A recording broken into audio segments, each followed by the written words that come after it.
Welcome to Majila life ஸ்டைலுங்க. இன்றைக்கி நம்ம காலிஃப்ளவர் வச்சு காலிஃப்ளவரும் பட்டாணி பச்சை பட்டாணி வச்சு ஒரு குழம்பு செய்ய போகிறோம். வாங்க இது எப்படி செய்யலாம் பார்க்கலாம். அதுக்கு தேவையான பொருட்கள், நான் ஒரு காலிஃப்ளவர் எடுத்து பாருங்கள் சுத்தமாக கழுவி வச்சுருக்கேன். சின்ன சின்னதாக அரிஞ்சு கழுவி வச்சுருக்கிறேன். இந்தமாரி நீங்கள் செஞ்சுக்குங்க. பச்சை பட்டாணி நான் நைட்டு ஊற வச்சு இப்போ வேக வச்சுருக்கேங்க. இது ஒரு 100-150 கிராம் இருக்குங்க.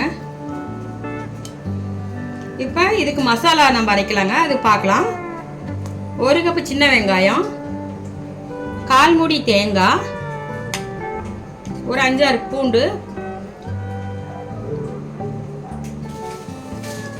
ஒரு பட்டை 2-3 லவங்கங்க, சோம்பு 1 ஸ்பூனுங்க,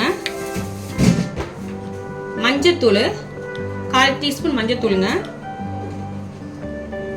1 ஸ்பூன் மிளகாத்தூளுங்க, வர மிளகாத்தூள்.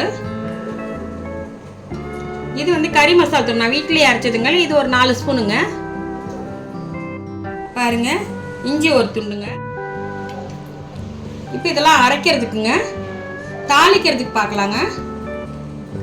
பெரிய வெங்காயம், ஒரு 2 பெரிய வெங்காயம் கட் பண்ணி வச்சுருக்கேன், ஒரு 2 தக்காளி, ஒரு 2 பச்சை மிளகாங்க, தேவையான அளவு ஆயிலுங்க, குழம்புக்கு தேவையான அளவு உப்புங்க. வாங்க எப்படி செய்யலாம் பார்க்கலாம். இப்போ காலிஃப்ளவர் வந்து நம்ம பொடி பொடியாக அரிஞ்சு நல்லா கொதிக்கிற தண்ணியில் போட்டு இப்போ எடுத்துக்கணுங்க. அதில் புழு இருக்கும். இப்போ பாருங்கள், நான் சுத்தமாக எடுத்து வச்சுருக்கேன். நல்லா சுடு தண்ணியில் போட்டு எடுத்து வச்சுருக்கேன். இந்தமாரி நீங்களும் எடுத்து வச்சுக்கோங்க.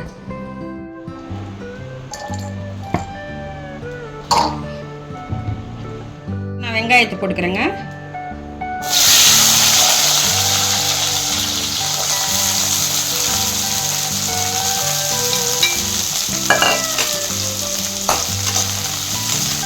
போட்டோம்னா குழம்பு நல்லா இருக்குங்க.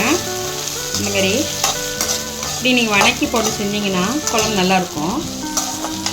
இப்போ இட்லி, தோசை, சப்பாத்தி, பூரி எல்லாத்துக்குமே நம்ம தொட்டுக்கலாம் இந்த குழம்பு. பூண்டு உளிச்சு வச்சுருக்கோம், போட்டுக்கலாம் பூண்டு.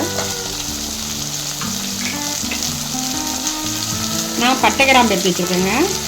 ஒரு 3 பட்டை, 2-3 கிராம்பு எடுத்து வச்சுருக்கேன். இதை போட்டுக்கலாங்க. 1 ஸ்பூன் சோம்பு வச்சுருக்கேங்க, போட்டுக்கலாம். அப்படியே எண்ணெயிலே வதக்கி விட்டுறாங்க. நல்லா வணக்கினோம்னா நல்லாயிருக்கும். இப்போ நான் இஞ்சி எடுத்து தோல் சீவி வச்சுருக்கேங்க, போட்டுக்கலாம் இஞ்சி.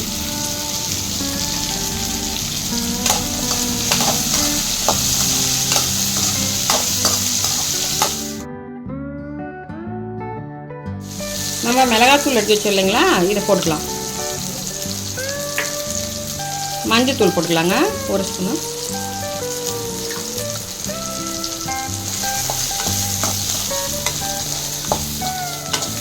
இப்போ நான் வீட்லேயே அரைச்ச கறி மசாலா தூள், இது ஒரு 4 ஸ்பூனுங்க. இதே போட்டுக்கலாம்.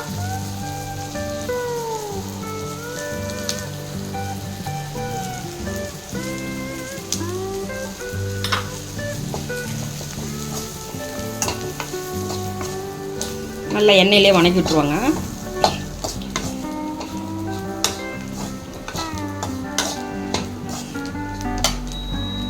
இப்போ இது கூட 1/4 மூடி தேங்காய். இப்போ நான் இதையும் போட்டுக்கிறேன். இப்போ நான் தேங்காயும் போட்டேன். இப்போ வணக்கி விட்டுட்டோம். இப்போ இதை நம்ம வந்து பாருங்கள், இப்போ இந்தமாரி இப்போ நீங்கள் இந்தமாரி வணக்கணும். இப்போ நான் அடுப்பு ஆஃப் பண்ணிடுறேங்க. இப்போ இதை நம்ம ஆற வச்சு மிக்சியில் அரைச்சிக்குவாங்க. எனக்கு தெரியல.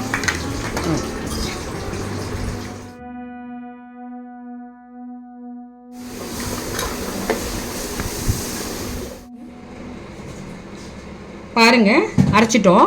பாருங்கள், இந்த அளவுக்கு நல்ல நெகு இந்தமாரி அரைச்சிக்குங்க. இப்படி நெகுன்னு அரைச்சிட்டிங்கன்னா குழம்பு நல்லாயிருக்கும்.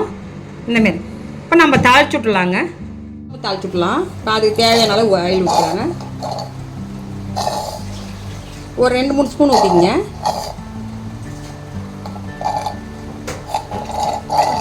காஞ்சிடுச்சுங்க. இப்போ நம்ம கடுகு உளுந்து போட்டுக்கலாம். 1 ஸ்பூன் கடுகு உளுந்து போட்டுக்கலாங்க.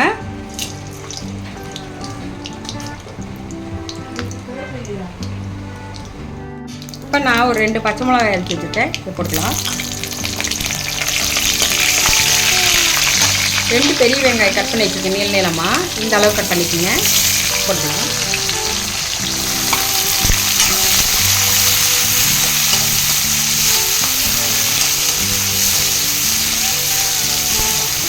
இது கூட என்ன 2 தக்காளி பொடியாக அரைஞ்சி வச்சுருக்குங்க, அதை போட்டுக்கலாம்.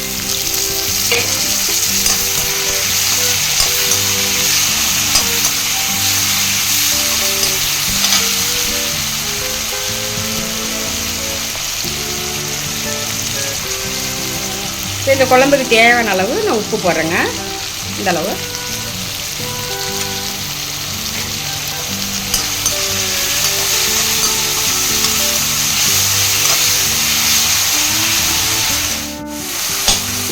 இது கூட மல்லி கருவேப்பிலை போட்டுக்கலாங்க.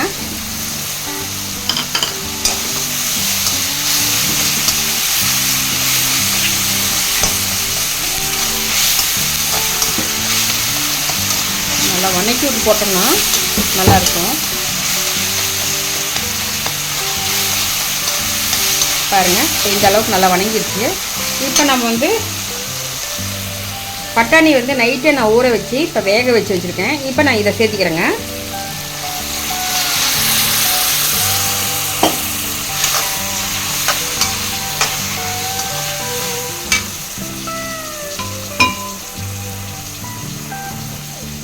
பூவை அரிஞ்சு இப்போ நான் வந்து சுடுதண்ணியில் போட்டு மஞ்சத்தூள் போட்டு இப்போ சுடுதண்ணியில் போட்டு எடுத்துருக்கேங்க. பாருங்கள், நீங்களும் இந்தமாரி எடுத்துக்கோங்க.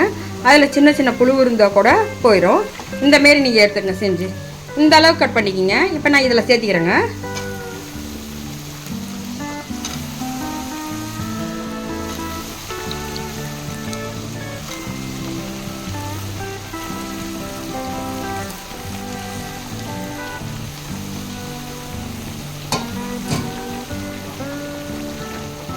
நல்லா ஒரு வணக்கி விட்டுலாங்க.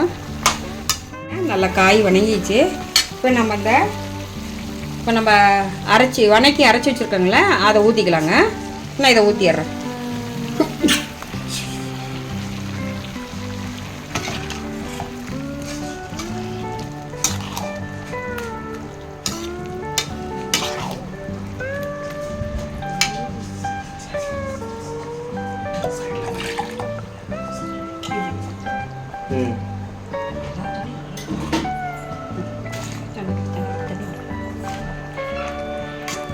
கொஞ்சம் கெட்டியாக இருக்குங்க. இப்போ நான் தண்ணி சேர்த்துக்கிறேங்க. கொஞ்சம் மிக்ஸி அலாசி ஊற்றிக்குவோம். நான் மிக்ஸி பாருங்கள், இப்போ நான் மிக்ஸி அலாசி இந்த அளவு தண்ணி ஊற்றுறேங்க. இப்போ எனக்கு வந்து ரொம்ப கெட்டியாக இருக்குது. கொஞ்சம் தண்ணி ஊற்றிக்கலாங்க.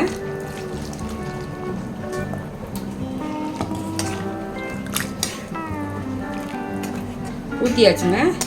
இப்போ இதில் வந்து உப்பு காரம் எல்லாமே கரெக்டாக இருக்குங்க. இப்போ இதை மூடி வச்சு நம்ம 10 நிமிஷம் வேக விடலாங்க.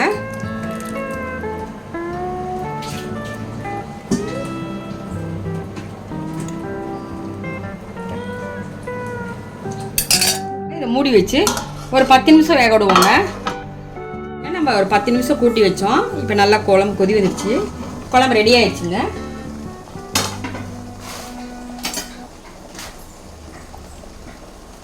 பாருங்கள், நல்ல குழம்பு பாருங்கள், கெட்டியாக இருக்குது.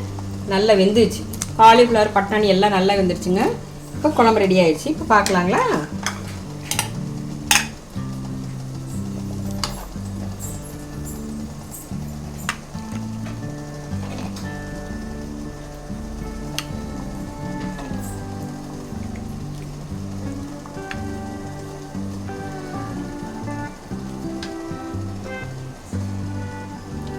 பாருங்க, குழம்பு நல்லா ரெடி ஆயிடுச்சு.